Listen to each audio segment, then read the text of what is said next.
On May 29, 1453, a momentous event occurred that would forever shape history. The Ottoman army, led by the ambitious Sultan Mehmed II, achieved a groundbreaking triumph by breaching the formidable walls of Constantinople, the revered capital and last significant stronghold of the Byzantine Empire.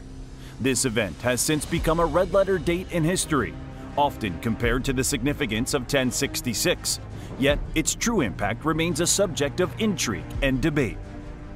At a remarkably young age of 21, Mehmed II, also known as Mehmed the Conqueror, assumed control of the Ottoman Empire and set his sights on the fortress city of Constantinople.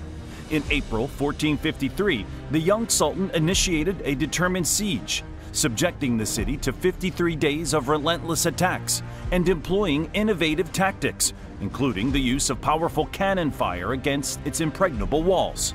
The intensity of the assault brought Constantinople to its knees, leading to the final downfall of the Byzantine Empire in Europe. In recognition of his audacious feat, Sultan Mehmed II earned the moniker Mehmed the Conqueror, or Fatih Mehmed in Turkish. However, this was merely the beginning of his remarkable exploits.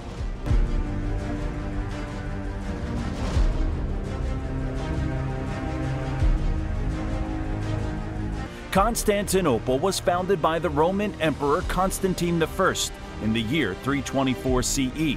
Little did anyone know that this city would rise to become the heart and soul of the Eastern Roman Empire, known as the Byzantine Empire. For over 1,000 years, Constantinople stood as a symbol of strength and power. Throughout its rich history, Constantinople faced numerous challenges. It endured relentless attacks, long sieges, rebellions from within, and even a period of occupation during the 13th century CE when the Fourth Crusaders took control. But through it all, the city's defenses remained legendary, unmatched in both ancient and medieval worlds. Despite the many attempts to breach its walls, Constantinople remained an impregnable fortress. The Arabs tried in 674 to 678 and again in 717 to 718, but their efforts were in vain. The Bulgar Khans, Krum, and Simeon also sought to conquer the city, as did the Rus from Kiev on several occasions. However, each time, the Byzantine capital held its ground, protected by its strategic location by the sea, a formidable naval fleet, and the mysterious Greek fire, a highly flammable liquid that could repel even the fiercest attackers. Yet the most crucial defense of all was the mighty Theodosian walls, towering and unyielding. Constantinople stood proudly, protected by an extraordinary feat of engineering, the celebrated walls built during the reign of Theodosius II. These formidable fortifications were a triple row of defense, stretching some 6.5 kilometers across the peninsula from the shores of the Sea of Marmara to the Golden Horn. Attacking Constantinople meant facing a daunting challenge. First, there was a wide and deep moat, ready to be flooded to deter intruders. Beyond that lay an outer wall with patrol tracks overseeing the moat, followed by a second wall with regular towers providing a strategic vantage point to repel attackers. Finally, the innermost wall stood massive and imposing, boasting 96 projecting towers placed strategically, each holding formidable artillery machines. The gap between the outer ditch and inner wall was 60 meters, while the height difference was a staggering 30 meters. Throughout history, countless armies attempted to conquer Constantinople, but all failed. The city's defenses were unmatched in the medieval world, rendering it impregnable to both land and sea assaults. For 800 years, Constantinople stood defiant, resisting every attempt to breach its walls. However, in 1204, the unthinkable happened. The Knights of the Fourth Crusade found a moment of weakness and managed to infiltrate the city. But it wasn't the walls that failed, rather an unfortunate mistake left a door carelessly open. Nonetheless, the city was repaired and rebuilt. Once a small Turkish emirate, the Ottoman Empire rose to power under Osman's leadership. By the 14th century, it had expanded into Thrace, capturing key territories like Thessaloniki and Serbia.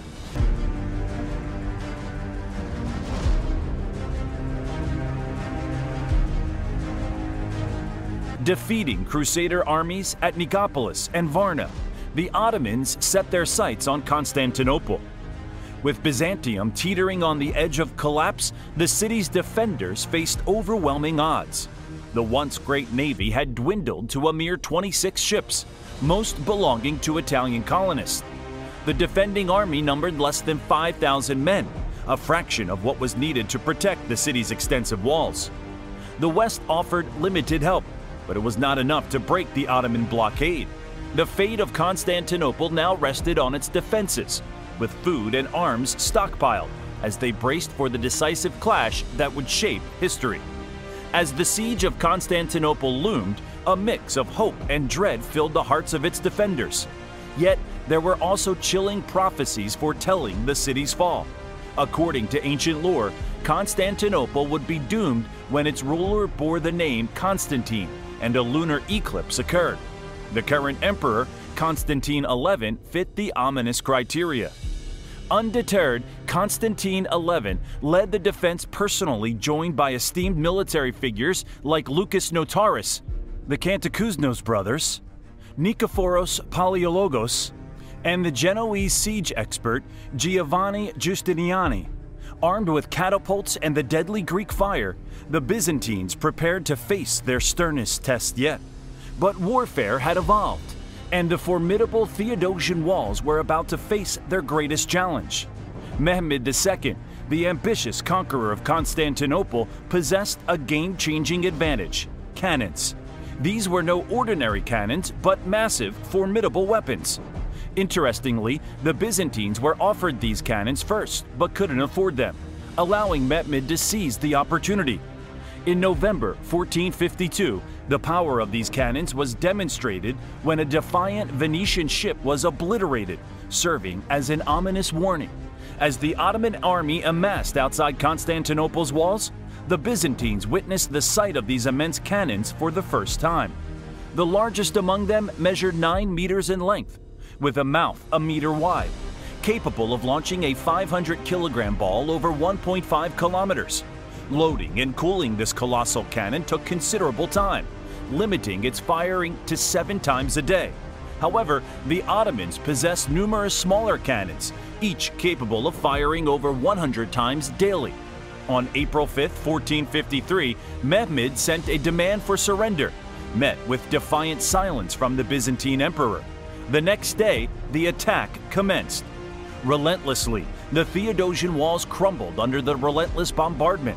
The defenders fought back with their own cannons during the day, repairing the breached sections at night using any available material. The rubble created unexpected barriers, absorbing cannon shots better than fixed walls. However, it was only a matter of time before an infantry assault would break through. With the fate of Constantinople hanging by a thread, the defenders braced for the final, desperate stand.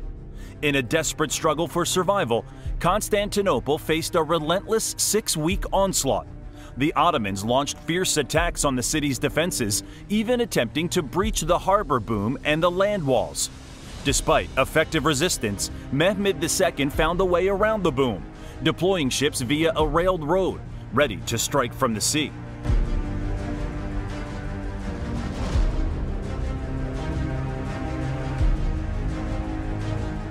As time ran out, a surprising twist emerged. Mehmed faced revolts in Asia Minor and offered the emperor a deal: pay tribute and the siege would end. But Constantine refused, determined to defend his beloved city to the end. On the fateful morning of May 29th, the Ottoman forces launched an all-out assault. Wave after wave of troops attacked the walls, with the formidable Janissaries leading the charge. Tragically, a small gate had been left open, providing the Janissaries with the crucial entry point.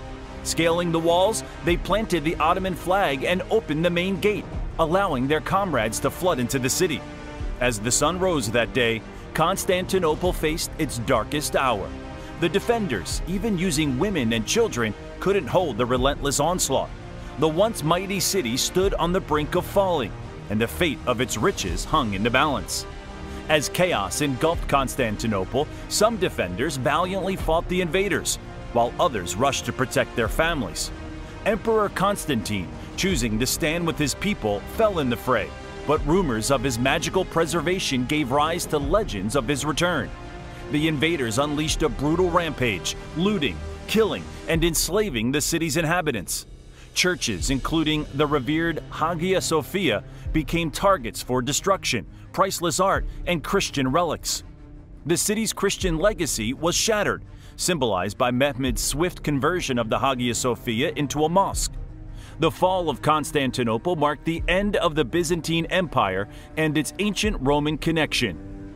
Thank you for joining us on this captivating journey through the historic fall of Constantinople. If you enjoyed this video and want to learn more about significant moments in world history, make sure to hit that like button and subscribe to our channel for more engaging content. What other historical events would you like us to explore? Let us know in the comments below. And don't forget to share this video with your fellow history enthusiasts.